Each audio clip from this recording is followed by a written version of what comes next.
O último véu. Quando a luz se esconde no abismo. Há um instante na travessia da alma em que todas as luzes conhecidas se apagam. É quando os olhos já não veem, os sentidos cessam e o caminho que antes se iluminava com símbolos e estrelas torna-se um solo escuro, sem contorno, onde até o tempo hesita em passar. Este não é o erro, este é o último véu. A cortina que separa a alma fragmentada de sua inteireza, o limiar onde a sombra já foi vista, mas o self ainda não nasceu. É aqui, nesse escuro que não é ausência, mas gestação, que a psique vive sua noite mais escura, a travessia do abismo interior. O silêncio antes do nome. Nada mais pode ser dito, porque as palavras que até aqui acompanharam a jornada, arquétipo, sombra, símbolo, luz, ferida, ancestral, agora se dissolvem como folhas na correnteza de um rio invisível. A alma entra em um lugar onde não há mais linguagem, apenas presença densa. Um escuro que pulsa como se algo estivesse para nascer, mas ainda sem forma, sem som, sem esperança.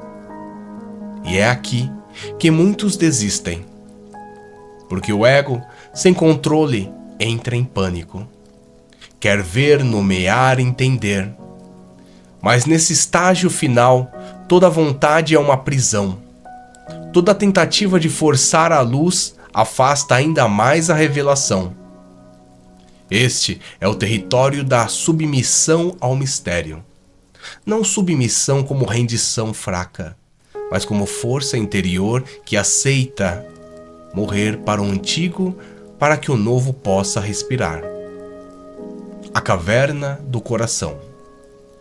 A jornada da sombra começou com o encontro de nossos aspectos ocultos. Descobrimos o que rejeitamos, tememos ou projetamos. Mergulhamos nos mitos, ouvimos os sonhos dos ancestrais, tocamos as memórias da espécie. Fomos até o jardim esquecido, mas agora estamos embaixo dele. Descemos além das raízes, além da terra preta, e chegamos à caverna onde o coração da sombra pulsa como um tambor. E é aqui que o ego se depara com o que jamais poderá controlar: o grande vazio, o grande feminino, a morte simbólica, o não saber. O ego, que organizava símbolos como quem cultivava um jardim, agora deve deitar-se no humus, morrer como folha que cumpriu seu ciclo, e confiar que do escuro algo absolutamente novo nascerá. O abismo não é o fim.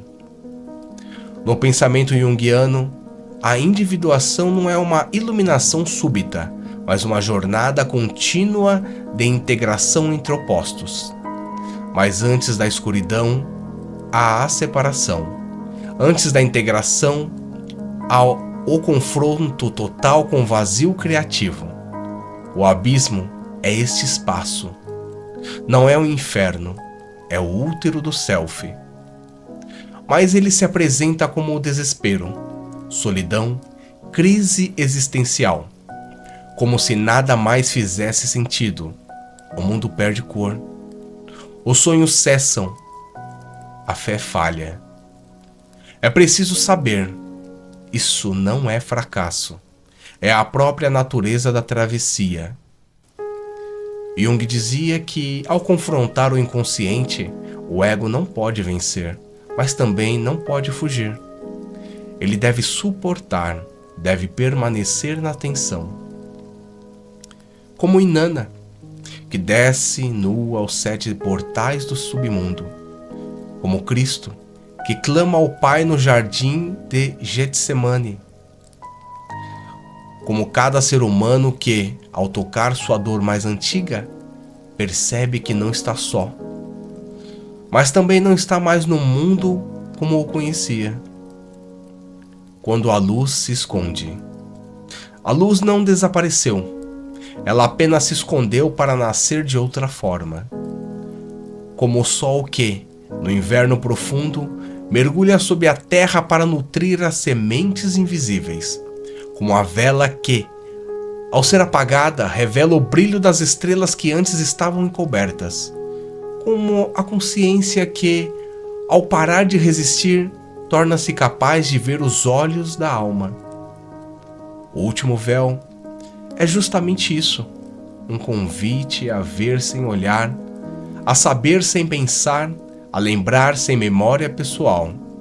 Aqui, somos preparados para algo que não vem de nós, que nasce em nós, mas vem de outro lugar. O fogo que permanece. Mesmo no mais escuro abismo, há algo que não se apaga. Uma brasa que queima sem consumir, uma chama ancestral que arde em silêncio. Ela é feita de todas as imagens que recebemos, as máscaras tribais, os sonhos dos antepassados, os animais arquetípicos, as florestas interiores, as memórias que não são nossas, mas vivem em nós.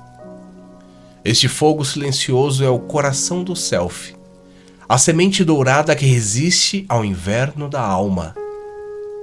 E é este fogo que guiará o próximo passo, mas ainda não agora. Agora é tempo de silêncio, a vigília da alma. No ritmo final de toda iniciação antiga há um momento de vigília. O iniciado deve passar a noite sozinho, diante do fogo ou dentro da caverna, sem alimento, sem voz, sem distrações. Neste silêncio ritual, algo acontece. O ego começa a desaparecer. E a outra presença, maior, sábia, misteriosa, começa a surgir. Ela não fala, ela não brilha, ela apenas está. E no fundo do abismo o iniciado percebe, a luz que buscava nunca esteve fora, ela estava dentro, escondida no mais profundo escuro, guardada com o tesouro da escuridão. O véu que cai, e então um som, uma lembrança, um símbolo. Talvez um sonho que retorna, um aroma antigo, uma canção que surge sem motivo. É o véu que começa a cair. Mas dessa vez não se revela uma imagem, revela-se um sentimento arcaico, de estar em casa dentro de si, mesmo que ainda se esteja no escuro.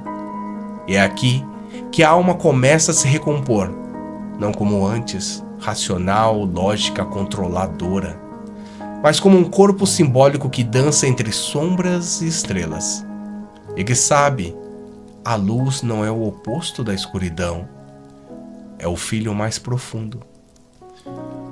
O último véu é a entrada no mistério maior, é o ponto onde o ego entrega suas armas e a alma começa a sonhar com o que está por vir. A luz que se esconde no abismo é a promessa do Self, não como ideia, mas como nascimento real. Nos próximos tópicos, começaremos a ver os sinais desse renascimento, a flor que cresce no escuro, o corpo simbólico que se forma, a alma que retorna do submundo com algo para oferecer ao mundo. Mas por enquanto, permanecemos aqui, no escuro fecundo, com o coração em vigília e a brasa acesa. E para você que chegou até aqui e que gostou, curte, se inscreve no canal e compartilha. E até o próximo.